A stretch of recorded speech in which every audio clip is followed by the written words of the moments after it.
우리 주님 말씀 같이 볼까요?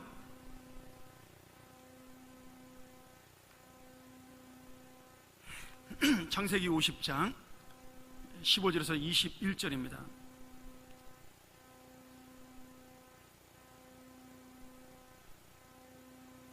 우리 한 절씩 교독하도록 하죠.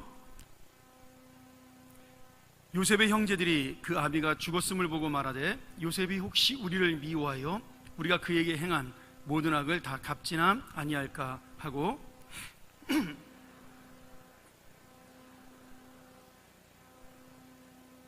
너희는 이같이 요셉에게 이르라 내 형들이 내게 악을 행하였을지라도 이제 바라건대 그 허물과 죄를 용서하라 하셨다 하라 하셨나니 당신의 아버지의 하나님의 종들의 죄를 이제 용서하소서 하며 요셉이 그 말을 들을 때 울었더라.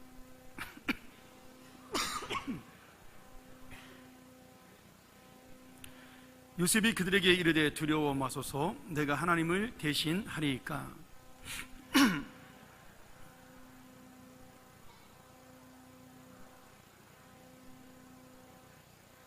같이 읽습니다. 당신들은 두려워 마소서 내가 당신들과 당신들의 자녀를 기르리이다 하고 그들을 간곡한 말로 위로하였더라. 아멘. 우리 이제 창세기 얼마 남지 않았죠? 이제 한 두세 주만 더 하면 완전히 창세기 끝나고 우리가 출애굽기로 넘어갈 것 같습니다. 오늘 요셉이 아버지가 죽은 다음에 형들이 요셉이 복수할 것을 두려워서 자기를 찾아와 무릎 꿇고 빌면서 아버지가 유언을 남기기를 당신이 우리를 용서하라고 그렇게 말했으니까 우리를 살려달라고 그렇게 비는 장면이 오늘 나오고요. 요셉은 이미 용서했는데 그런 자기의 마음을 몰라주고 두려워서 떠는 형들을 보면서 마음이 안타까워 울면서 그들을 내가 이 땅에 온 것이 당신들이 나를 팔아서 온 것도 있지만 하나님의 뜻이라고 설명을 하면서 함께 그들을 위로하는 그런 장면이 오늘 본문의 말씀에 나와 있습니다. 여러분 여기 재밌는 단어가 나오는데요. 17절에 보면 이제 우리 번역이 조금 어렵죠. 끝에 한번 보셔요. 당신의 아버지의 하나님의 종들의 죄라고 그렇게 표현을 하고 있습니다. 지금 누구를 말하는 거죠? 그냥 하나님이라고 말하면 되는데 이거를 깊게 표현해서 당신의 아버지의 하나님의 종. 당신의 아버지가 누구예요? 야곱을 말하는 거죠. 그럼 야곱은 자기네 아버지는 아닌가요? 그 다음에 그냥 하나님의 종들이라고 자기들을 표현하는 게 아니라 아버지 하나님이라고 표현하고 있습니다. 그러니까 지금 이 용서해달라고 하는 마음을 누구에게 호소하고 있느냐면 간절하게 하나님을 의지하면서 호소하고 있는 겁니다. 당신이 그 하나님을 알고 있으니까 그 하나님의 마음으로 우리를 용서해달라 이런 마음이 담겨져 있는 거죠. 아마 요셉의 형들은 하나님을 자기 하나님으로 생각하지 않은 것 같다는 생각도 좀 들기도 하고요. 아마 요셉만큼 사랑받지 못했다라고 생각을 했는지도 모르겠습니다. 오늘 제가 말씀드리기 전에 여러분에게 두 사람을 좀 소개하고 말씀을 전하려고 합니다. 우리가 2000년 전에 같은 시대를 살았지만 완전히 정반대 인생을 살았던 두 사람의 인생을 볼 수가 있습니다. 한 사람은 우리가 역사적으로 잘 아는 로마의 네로 황제입니다. 로마의 통치자로 15년 동안 황제의 자리에 있었고요. 자기의 욕심과 만족을 위해 살았던 아주 대표적인 인물이죠. 네로가 살던 궁전은 여러분 혹시 시오노 나나미가 쓴 로마인 이야기라든지 로마 제국과 기독교라는 책이나 아니면 로마에 가는 책들이 굉장히 많은데 이제 문화적으로 아주 가치가 있는 책들이죠. 그 책들을 보면 네로가 살던 궁전에 대한 묘사가 나오는데 그 궁전의 길이가 복도만 1500m의 길이를 가지고 있다 그래요. 복도만 왔다 갔다 해도 고지혈증이나 당뇨에 안 걸리는 그렇게 긴 운동거리를 갖고 있을 만큼 정말 엄청난 1500m면 뭐 엄청난 거리죠. 복도가 그렇게 넓었고요. 모든 그 복도의 벽이 상아와 자개로 장식이 되어 있었습니다. 그리고 모든 복도의 천장에는 향수를 뿌리는 샤워기가 설치가 돼 있었다 그래요. 그 말은 뭐냐면 그 복도에서 수많은 파티가 이루어졌었다는 이야기를 볼 수 있겠죠. 이 네로가 쓰는 왕관은 10만 불이 넘었다 그러고요. 옷이 너무 많아서 네로는 한 번 입은 옷은 두 번 다시 입지 않았다라고 이야기합니다. 수많은 미녀들에게 쌓여서 세월이 가는 줄 모르고 향락을 즐겼고, 자기의 쾌락을 만족시키기 위해서 온갖 오락과 게임을 개발한 정말 게임의 시초입니다, 이 사람이. 그리고 거기도 만족을 못해서 결국 자기의 육신을 만족하기 위해서 어떻게 했어요? 로마 시내 전체를 불을 지르는, 그리고 그 불을 타오르는 로마를 바라보면서 술을 마시며 자기의 쾌락을 즐겼던 그런 정말 변태적이고 엽기적인 그러한 황제였죠. 그러다가 결국은 죽임을 당해서 쫓겨나서 죽기는 했습니다만은, 이 네로가 그렇게 살았던 이유가 무엇일까요? 수많은 명예와 영광과 부귀를 누리면서 그렇게 살았지만 그 인생 속에 만족이 없었다라는 거예요. 여러분, 우리가 흔히 우리나라에는 별로 유행하지 않으니까 마약 같은 거를 별로 관심 없었는데 요새 우리나라도 심각한 문제로 대두하고 있죠. 여러분, 마약의 그 가장 큰 문제는 뭐냐면요, 중독성과 그리고 점점 더 커져가는 그 만족도에 대한 마음입니다. 여러분, 대마초를 미국에서 지금 합법화시키는, 이제 미국에서 마리화나라고 이걸 부르는데, 대마초를 합법화시키는 그러한 주들이 굉장히 많이 늘어났습니다. 제가 미국에서 목회할 때 제가 살던 텍사스 바로 옆에 있는 콜로라도주에서 처음으로 대마초를 합법화시켰습니다. 원래 대마초는 미국에서 그 환자들의 진통을 멈추기 위해서 보통 정신치료나 아니면은 진통제 효과로 쓰는 그런 약제로 사용되던 거죠. 근데 그것이 어떻게 발전하게 됐냐면, 대마초가 중독성이 없습니다. 담배보다도 중독성이 없어요, 실제로. 그래서 중독성이 없기 때문에 마약류에서 견과류 같은 그런 어떤 음식류로 분류가 바뀌게 됩니다. 그래서 이제 콜로라도에서 처음으로 이 대마초를 가지고 만든 사탕, 껌, 그냥 막 담배처럼 피우는 게 아니라 과자나 이런 걸로 만들어서 팔기 시작을 했습니다. 효과는 똑같죠. 근데 엄청나게 장사가 잘 된 겁니다. 더 놀라운 건 대마초 팔아서 남은 돈을 어디다 썼냐면 교육비로 사용했습니다. 교육 예산으로. 그래서 그 주변에 있던 못 사는 나라들, 미국 남부에는 잘 사는 그 주가 텍사스 하나밖에 없습니다. 나머지 다 못 살아요. 그러니까 그 못 살던 오클라호마나 아니면은 뉴멕시코 이런 데서 이제 정말 돈에 눈이 멀어서 달려들게 된 거죠. 지금은 캘리포니아랑 이제 뉴욕, 워싱턴 DC까지도 이 대마초를 합법화시키려는, 이미 캘리포니아는 통과가 됐고 법안을 발효시킨다고 그러죠. 근데 그게 왜 나쁘냐면, 제가 예전에 시인가 촌장을 하셨던 하덕규 목사님, 저희 교회 한번 제가 부목사 때 모셔가지고 강의 한번 들었어요. 그분이 했던 기억나시는 분도 있을 거예요. 그분이 언더그라운드 가수로 있을 때 대마초를 많이 피우다가 잡혀간 적도 있는 분이죠.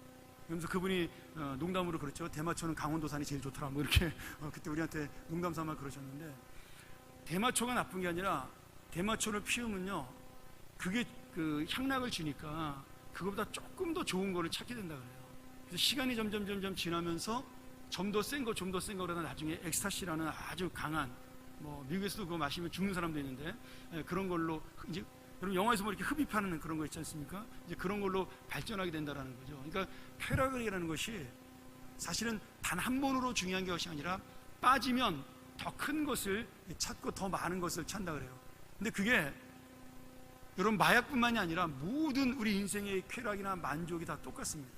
돈이든 재물이든 명예든 권력이든 한번 내가 잡으면요, 더 큰 것을 원하기 마련입니다. 여러분, 제가 우리 교회 부임했을 때 저희 친구들이 저를 굉장히 많이 부러워했습니다. 좋은 교회에 갔다고. 저도 굉장히 기분이 좋았죠. 3년 지났어요, 이제. 여러분, 제가 만족할까요? 물론 기쁨이 있고 행복도 있습니다. 근데 제가 요즘 가끔 저보다 더 큰 교회를 목회하는 친구들을 만날 때가 있습니다. 한 2,000명, 1,500명 이렇게만. 그러면 동창회 가서 그런 친구들 만나면 또 부러운 거예요. 우리 교회는 언제 그렇게 크지? 이런 생각이 저도 모르게 든다라는 겁니다. 여러분, 제가 나쁜 놈이라서 그런 게 아니라 저 여러분 신실합니다. 그리고 별로 교회 크게 부흥되는 거에 욕심 없습니다, 사실. 그냥 우리 교인들은 행복하게 목회 잘하는 게 제 꿈입니다. 근데 그런 친구들을 만나보면 제 마음속에 그런 것들이 올라온다라는 거예요. 스멀스멀. 그리고 그게 우리에게 주는 인간의 만족이라는 거예요. 그러니까 네로가 나쁜 놈이라서 그런 것이 아니라 한 번 빠지니까 그렇게 빠졌다라는 거죠. 결국 자살로 나중에 생을 마감하게 되죠. 근데 그 네로와 동시대에 살았던 똑같은 사람이 하나 있습니다. 바울이라는, 우리 사도 바울 잘 알죠?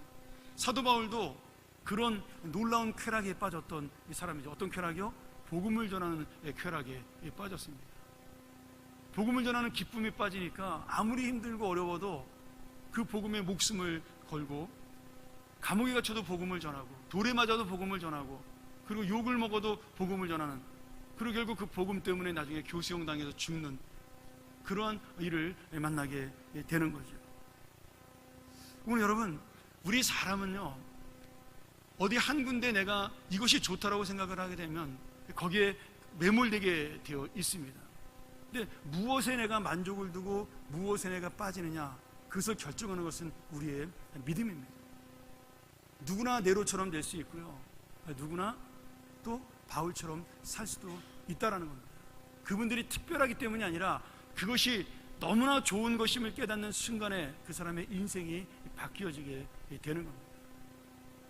여러분, 우리가 이 땅을 살면서 내가 지금 무엇에 만족하며 사는 인생인가를 한번 돌아봤으면 좋겠어요.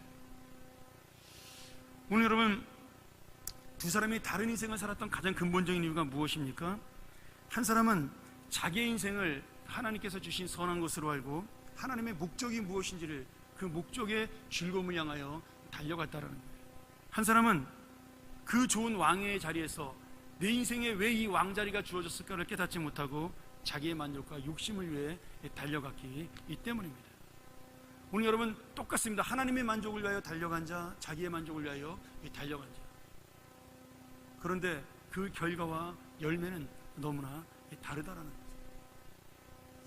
오늘 여러분, 요셉이, 제가 왜 요셉 마지막 이야기를 하면서 이 얘기를 꺼내냐면, 지금 요셉이 형들을 바라보면서 요셉이 자기의 살아온 인생을 믿음으로 돌아보는 것과 형들이 자기 인생을 살아보면서 자기 인생을 돌아보는 것과는 너무나 믿음과 신앙으로 볼 때 하늘과 땅 차이의 이 사고관, 가치관을 가지고 있다는 겁니다.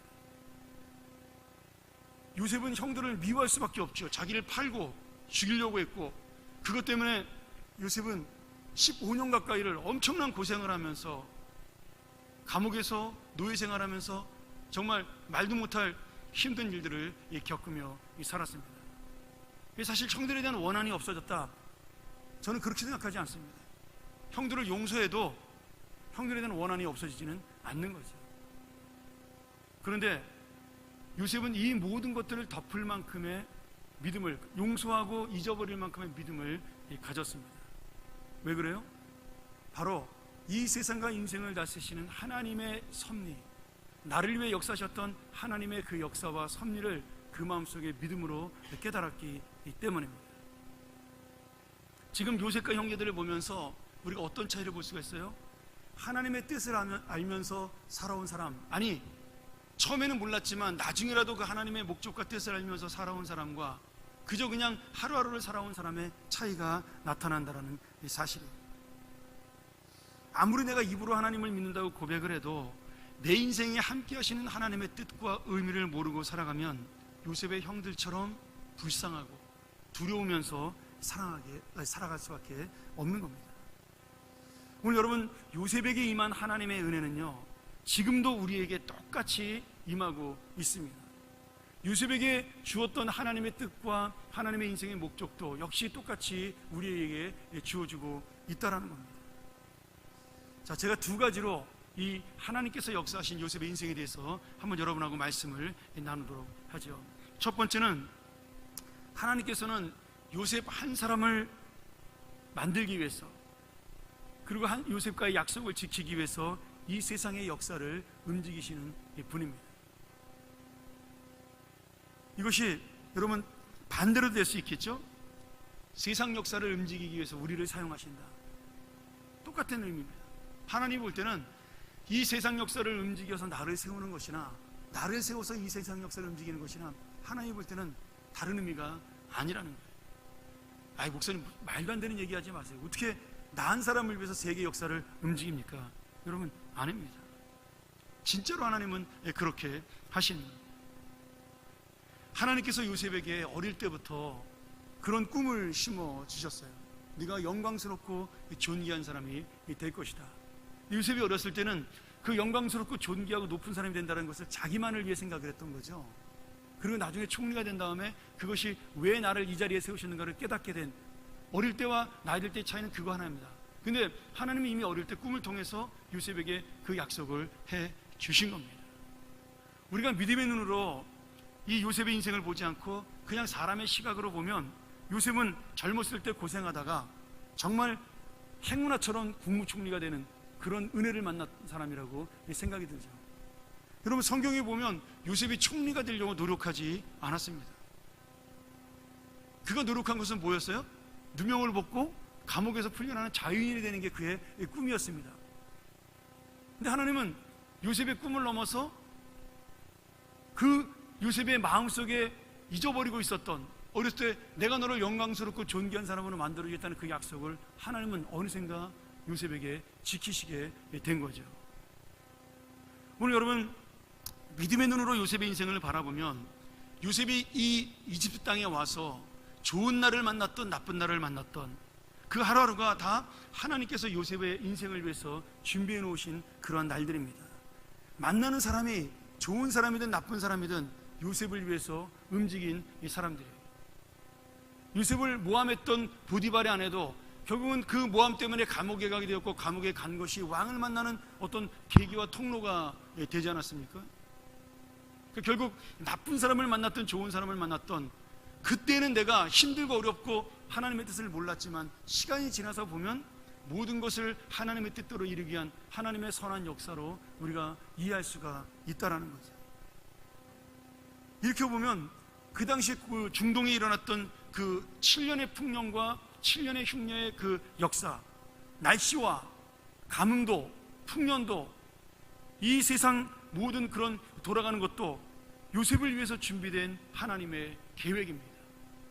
그 풍년과 흉년을 해결해서 하나님의 이름을, 이 땅에 영광을 드러내기 위한 하나님의 목적으로 하나님이 요셉을 사용하신 것도 있지만, 반대로 이 요셉을 하나님께서 세우시기 위해서 이 날씨와 기후를 조절하시고 하나님께서 만들어 주셨다라고 우리가 볼 수도 있다라는 거예요.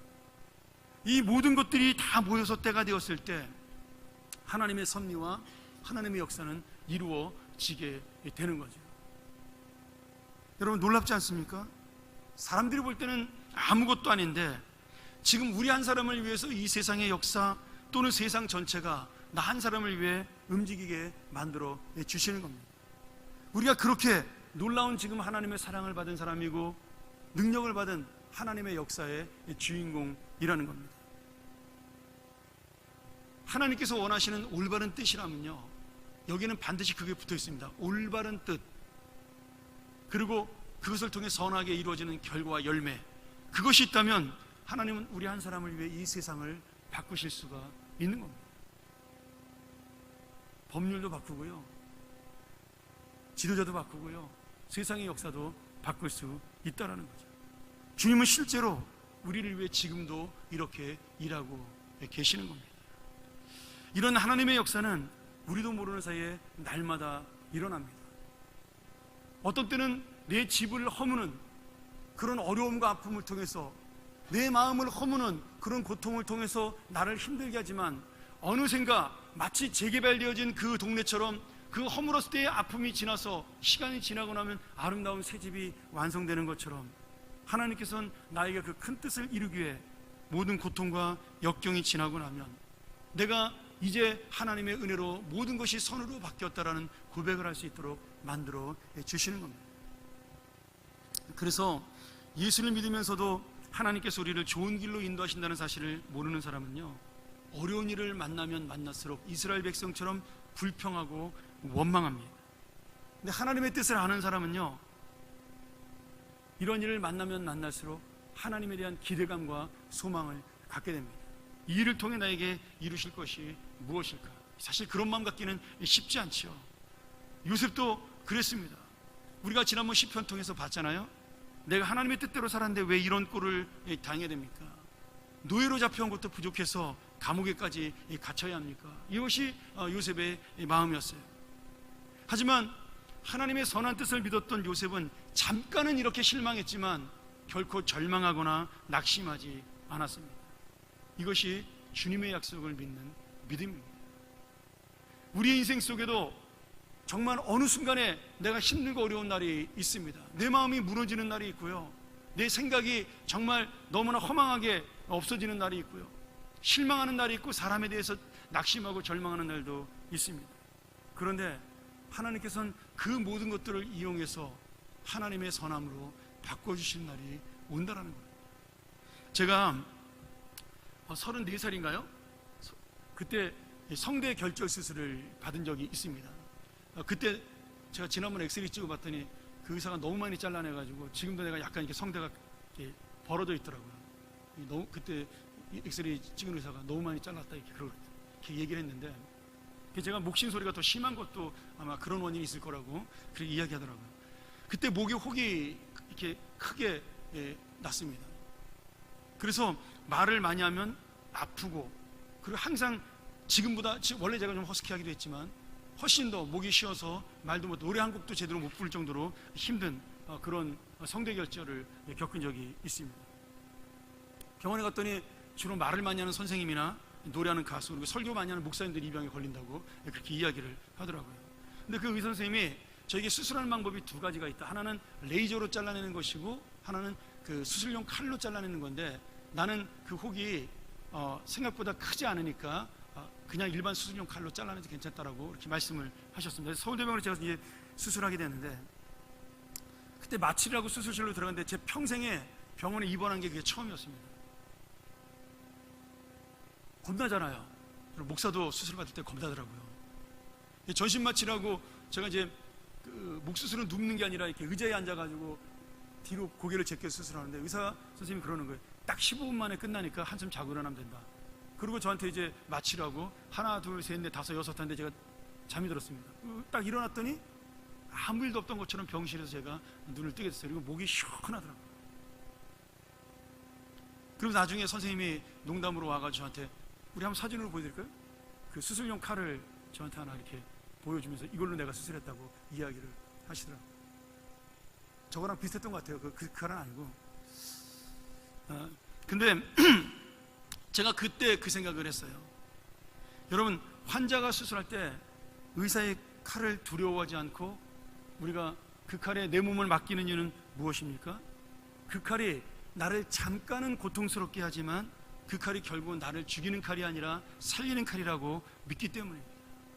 그 칼을 통해 내가 잠시 힘들긴 하지만 그 칼이 나를 생명의 회복으로 이끄는 칼이라고 믿기 때문에 그 칼에다 내 몸을 온전히 맡길 수가 있는 겁니다. 오늘 여러분, 하나님께서 우리를 인도하시는 그 뜻이 바로 우리의 인생을 다시 세우고 우리의 역사를 바꾸시는 하나님의 칼과 같습니다.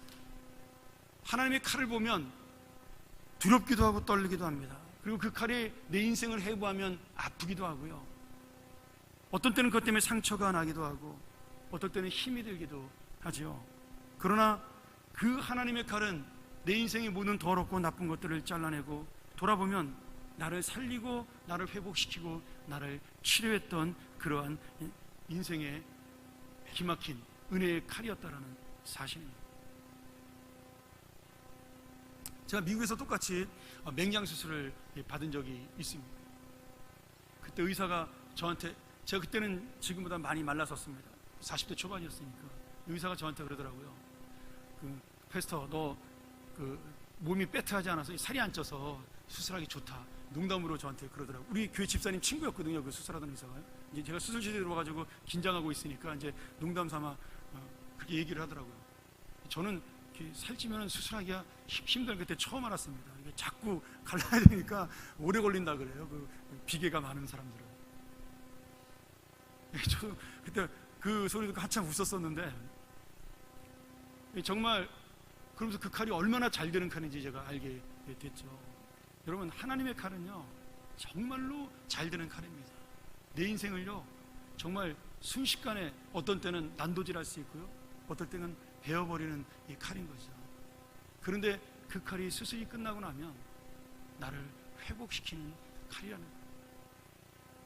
여러분, 누구나 인생의 칼을 만날 수가 있습니다. 그래서 저는 가끔은 말씀 검이라는 말을 쓰는 거 아닌가. 우리가 보통 그러잖아요. 말씀 칼. 신약에 보면 그렇게 해서 이 말을 쓰는 것이 아닌가. 물론 우리의 인생을 우리의 마음을 심령골수를 쪼개기 때문에 이제 칼로 쓰는 것도 있지만 그것이 바로 우리의 인생을 수술하는 그런 칼 아니겠습니까? 오늘 하나님께서 요셉도 그런 인생을 쓰셨다는 것을 요셉은 알았던 거예요. 그러니까 형들을 미워하는 마음보다 그것이 하나님의 칼로 쓰였다는 것을 알았기 때문에 형들을 용서할 수가 있었던 거죠. 자, 또 하나의 중요한 문제가 있습니다. 좀 시간이 많이 갔지만 제가 짧게 좀 설명을 하죠. 그러면 하나님께서 왜 아무것도 아닌 나 같은 사람을 세상의 주인공으로 삼으셨는가에 대해 생각을 하셔야 됩니다. 내가 역사의 주인공이에요. 나를 위해서 하나님이 이 역사를 움직이고 막 바꾸십니다. 왜 그래요? 여러분, 우리가 영화를 보면 주인공이 나오고 그 주인공 주변에 조연이 나오고 엑스트라가 나옵니다. 이 영화를 만드는 감독도 모든 초점을 주인공에 맞추고 영화를 보는 사람도 관심을 주인공에 쏟습니다. 제가 오래전에 그 라이언 일병 구하기라는 영화를 본 적이 있습니다. 혹시 여러분 기억나시나요? 그 라이언 일병 구하기의 처음 시작은 노르망디 상륙작전으로 시작을 합니다.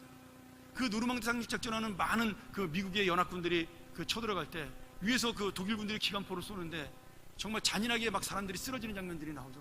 수백 명의 사람들이 막 거기서 죽는데 그분들이 다 누구냐면 엑스트라입니다. 아무도 기억하지 못할 엑스트라. 그리고 맨 마지막에 그 전쟁, 그 노르망디 작전이 끝나는 장면에서 살아남는 그러한 주인공이 있죠. 누군지 기억은 안 나지만 그 사람 한 사람을 그 살아남는 걸 돋보이게 하기 위해서 수백 명의 엑스트라가 피를 흘리며 죽어 가는 겁니다. 여러분, 이 인생의 영화는 그렇습니다. 한 사람을 돋보이기 위해서 그 한 사람 때문에 수많은 사람들은 무시를 당하고 그리고 관심 갖지 못하는 거죠. 왜요? 그 주인공을 위해서 그 영화가 만들어졌기 때문입니다. 그런데 하나님은 우리를 인생에서 절대로 엑스트라로 사용하지 않으십니다. 그 누구도 하나님의 자녀는 하나님의 주인공으로 이 땅에서 살아가는 겁니다. 하나님의 관심, 하나님의 모든 집중이 당신의 사랑하는 자녀인 우리에게 있다라는 거예요. 영화의 모든 스토리가 주인공을 따라 흘러가지만 하나님의 역사도 바로 우리를 중심으로 하나님께서 움직이고 계신다라는 거예요. 이집트의 국무총리가 된 요셉만 그런 것이 아니라 전 유럽의 복음을 전한 사도 바울만 그런 것이 아니라 우리가 바로 똑같이 하나님 앞에서 그렇게 놀라운 자녀라는 거예요. 그래서 우리가 이런 자부심과 기쁨을 가지고 하나님의 뜻을 생각을 해야 되는 겁니다. 여러분, 주인공이 그렇게 자기를 위해 감독이 희생하고 조연들이 희생했는데 그 영화가 흥행 안 되면 주인공이 얼마나 창피합니까? 우리 인생도 마찬가지 아니겠어요? 하나님이 우리를 위해서 모든 세상의 역사를 움직이시고 사용하셨는데 내가 하나님 앞에 영광스러운 인생, 하나님이 사용하는 인생이 아니라 내 마음대로의 인생을 살아간다면 그것이야말로 얼마나 불쌍한 인생이에요. 요셉은 그것을 알았기 때문에 형들에게 이렇게 고백을 하죠. 20절 한번 같이 다시 한번 볼까요? 우리 같이 한번 읽겠습니다. 당신들은 나를 해하려 하였으나 하나님은 그것을 선으로 바꾸사 오늘과 같이 만민의 생명을 구원하게 하시려 하셨나니. 하나님의 역사를 움직여서 요셉을 세우신 이유가 무엇이에요? 만민을 구원하게 하시기 위함이다. 여러분, 영화는 주인공이 살아야 영화가 삽니다. 요셉은 이 주인공의 목적을 알았고 우리 역시 이런 주인공으로 살아가고 있는 겁니다. 우리가 슈퍼에 가면 그 슈퍼에도 물건 넣는 데마다 다 자리마다 이유가 있다 그래요.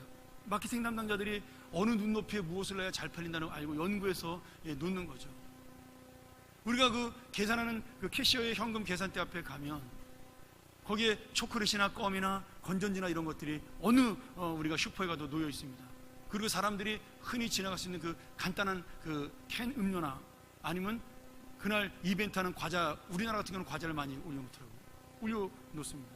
그 얘기가 뭐예요? 기다리면서 심심할 때 껌 씹으라 이거예요. 자기도 모르게 손이 가는 거죠. 그렇게 해서 팔리는 양이 어마어마하다고 그럽니다.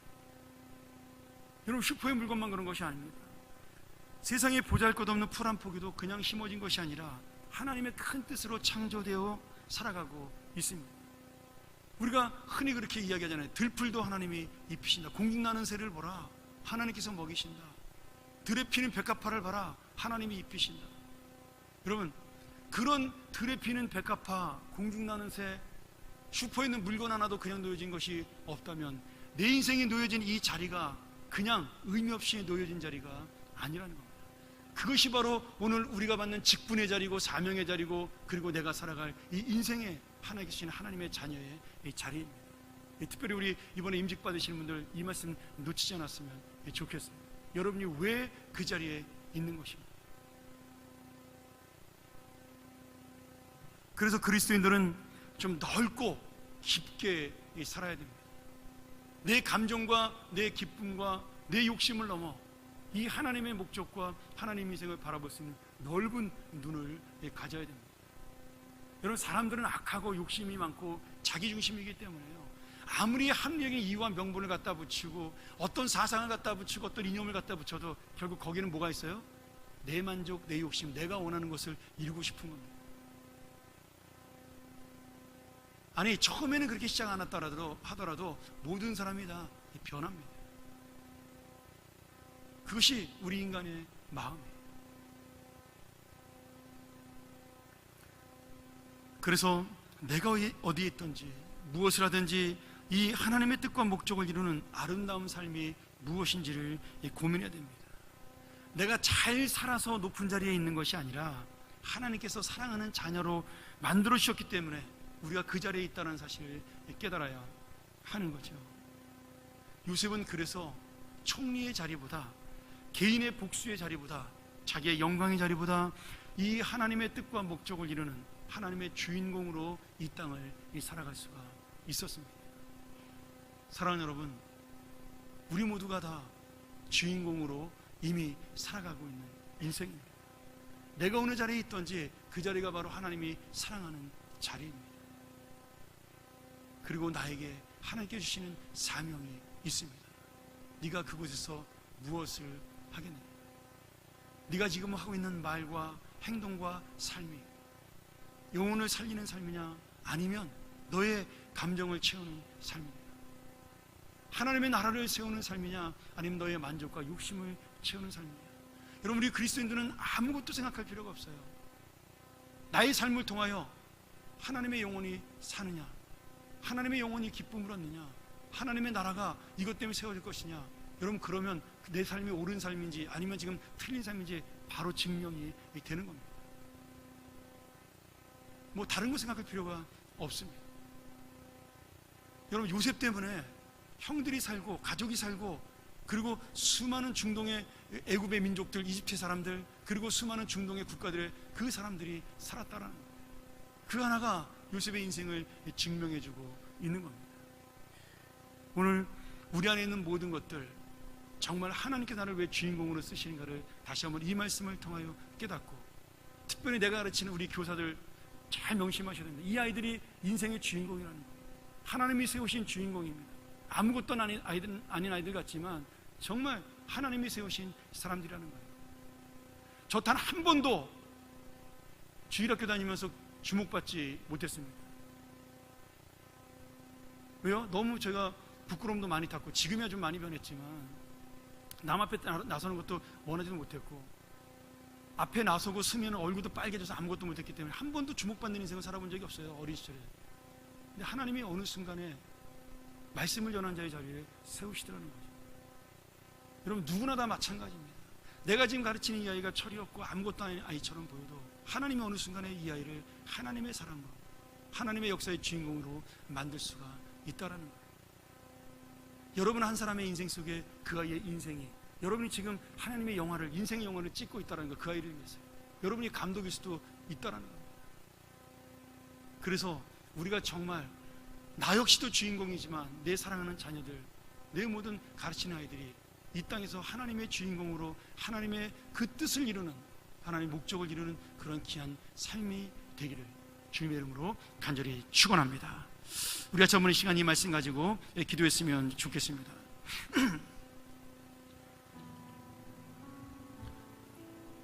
우리는 연약하고, 우리는 부족하고, 우리는 날마다 넘어지고 날마다 감정 속에 쓰러지고 내 욕심과 내 만족 때문에 힘들고 어렵습니다. 그런데 말이죠, 그런 우리를 세우셔서 하나님은 인생의 주인공이라고 말씀하십니다. 나는 너밖에는 나의 일을 할 사람이 없다. 나는 너 위에 나의 희망을 갖지 않는다라고 우리에게 말씀해 주셨습니다. 그 12제자가 그렇게 부족해도 예수님은 그들에게 모든 것을 맡기셨어요. 다른 희망을 두지 않으셨습니다. 사랑하는 여러분, 우리가 바로 그 주님의 희망입니다. 바로 그 주님의 소원입니다. 오늘 여러분, 우리가 바로 그러한 인생의 주인공을 깨닫고 감사하며 하나님의 이 놀라운 칼을 나를 회복시키는 은혜로 알고 하나님의 사람으로 회복된 인생으로 서게 해달라고, 하나님의 뜻을 이루는 인생으로 살게 해달라고 우리 시간 같이 통성으로 기도하겠습니다.